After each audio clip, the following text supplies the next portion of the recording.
ಹಾಳಾಗೋಗ್ಬಿಟ್ಟೆ, ಬರ್ಬಾದಾಗೋಗ್ಬಿಟ್ಟೆ, ಎಲ್ಲ ಹೊಟ್ಟೋಯ್ತು, ಹೊಟ್ಟೆ ಹಸ್ಕೊಂಡು ಸಾಯ್ಬೇಕಾಗುತ್ತೆ. ಅರೆ ಇದಕ್ಕಿದ್ದಂಗೆ ಏನಾಯ್ತು ನಿಂಗೆ? ಯಾಕೆ ಹೇಳ್ತಾ ಇದೀಯಾ? ಅರೆ ಅಲ್ಲಿ ನೋಡ ಎದುರುಗಡೆ ಏನ್ ಬರ್ದಿದ್ದಾರೆ ಅಂತ. ಅಯ್ಯೋ ಅದಕ್ಕೆ ಯಾಕೆ ಹೇಳ್ತಾ ಇದೀಯಾ? ಟಿ ಅಣ್ಣ ಊರಿಗೆ ಹೋಗಿದ್ದಾರೆ ಅಷ್ಟೇ, ಭಗವಂತನ ಪಾದ ಸೇರ್ಕೊಂಡಿಲ್ಲ ಕಣ.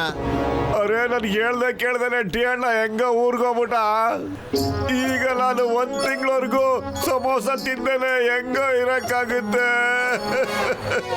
ಇದೇನು ತೊಂದ್ರೆ ಅಂತ ಅನ್ಕೋತೀಯ ನೀನು? ಚಿಕ್ಕ ಮಕ್ಕಳ ತರ ಹೇಳೋದನ್ನ ಬಿಟ್ಬಿಡೋ ಮಟ್ಟು ನೀನು. ನಿಂಗೆ ಸಮೋಸ ತಿನ್ಲೇಬೇಕು ಅಂತ ಇದ್ರೆ ಮನೇಲೆ ಸಮೋಸ ಮಾಡ್ಕೊಂಡು ಹೊಟ್ಟೆ ತುಂಬ ತಿನ್ನ. ಜೈ ಹೋ. ಈಗ ನಾನು ಮನೆಗೆ ಹೋಗ್ಬಿಟ್ಟು ಸಮೋಸ ಮಾಡ್ಕೊಂಡು ಹೊಟ್ಟೆ ತುಂಬಾ ತಿನ್ಬಿಡ್ತೀನಿ ಕಣ.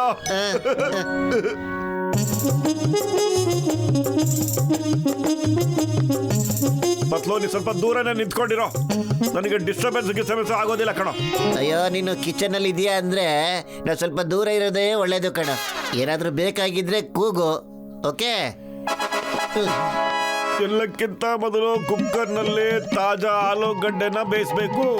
ಅರೆ ಫ್ರೆಶ್ ಆಲೂ, ಅದು ಕಿಚನ್ ಗಾರ್ಡನ್ ನಲ್ಲೇ ತಾನೇ ಸಿಗೋದು. ರೆಡಿ?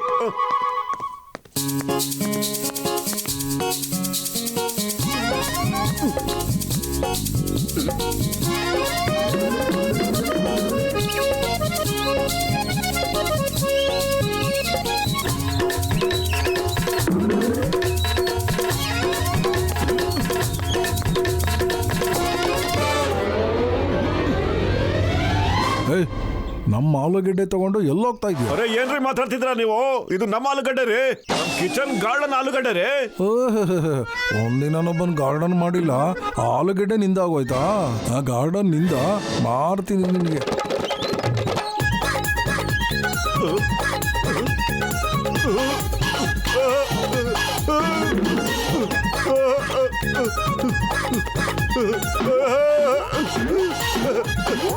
ಅಯ್ಯೋ ಬೇಡ.